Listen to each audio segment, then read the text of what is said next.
guys, and welcome back to another episode of Federico Talks Watches. Today I'm going on a very off-the-cuff and angry kind of rant about social media and the current kind of state of the watch market. Do watch collectors still exist, or is it just a bunch of douchebags flexing on Instagram? That's what we're going to talk about today. Now, of course, before we get started, customary wristwatch check. I'm wearing my Habering Messina Lab limited edition. Absolutely love this watch, and it's the perfect watch to show that I'm actually a watch geek. Now, of course, don't forget to check out delraywatch.com. We got in a bunch of new watches in stock.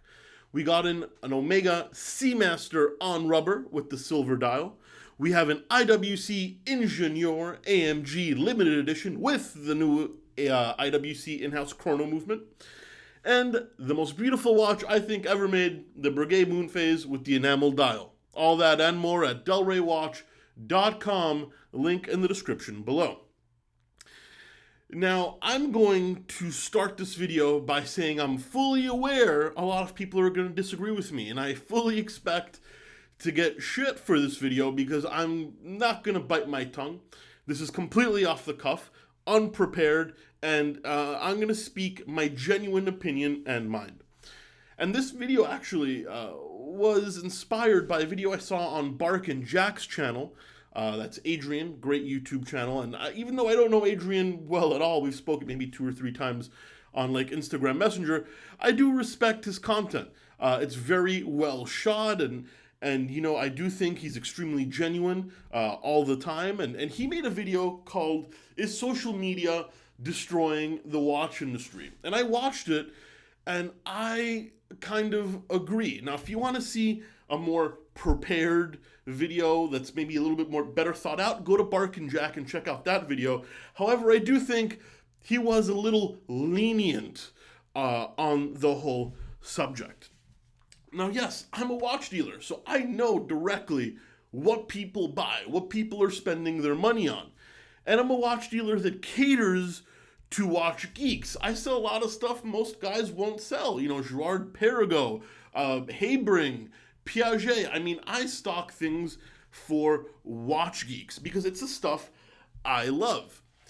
But in the age of social media and the internet, I think a lot of people that are buying these expensive watches are not watch geeks. They're just guys who have money and they want to buy a status symbol. I mean, do you like watches or do you just want a status symbol? I refuse to believe Rolex is, you know, so much better than every other watch brand by the sales numbers, because I can tell you it's not. It's a thoroughly entry-level to mid-level luxury watch, like true luxury. There's hundreds of, you know, that's an exaggeration. There's dozens of brands that are better than Rolex and less expensive. Same thing goes for Tudor. Same thing goes for a few Omega models. Same things go for a few Pateks. Yet these brands are selling in droves, and it's either because consumers are so stupid that they want to believe the marketing.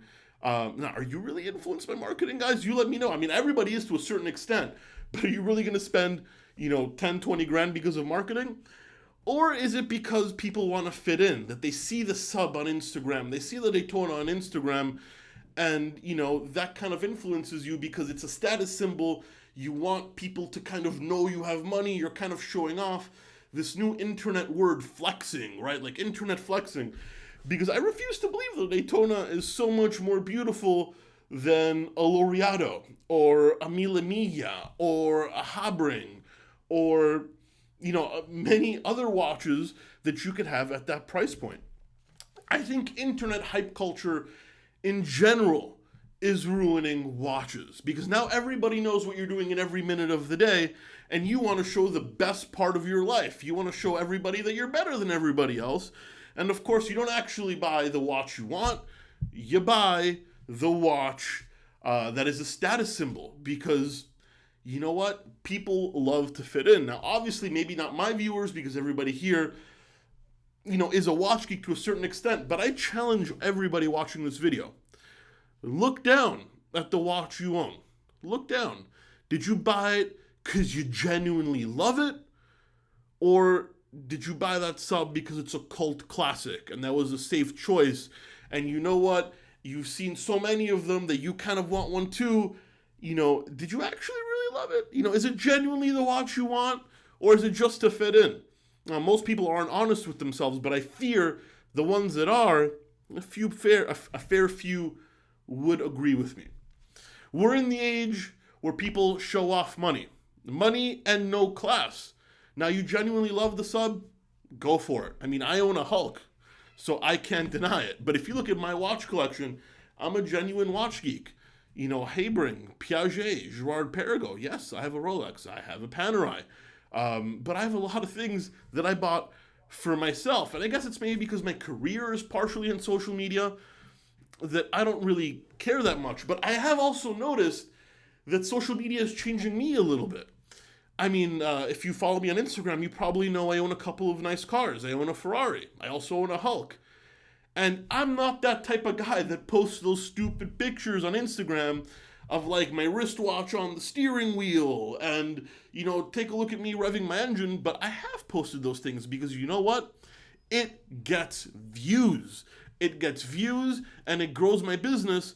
And while my opinions will always be genuine, I still have to pay the bills. And it just goes to show that statistically, me doing something I'm uncomfortable with and kind of showing off online and it gets more views goes to show that, people are sheep. They want to kind of fit the mold. I don't know if I'm really explaining it perfectly, but it's definitely money with no class. And I think it is affecting the watch industry. And I urge everybody, whether it's an inexpensive watch or an expensive watch, buy it because you love it. Don't buy it to fit in. What is the use of spending $10,000 on a watch that everybody else has?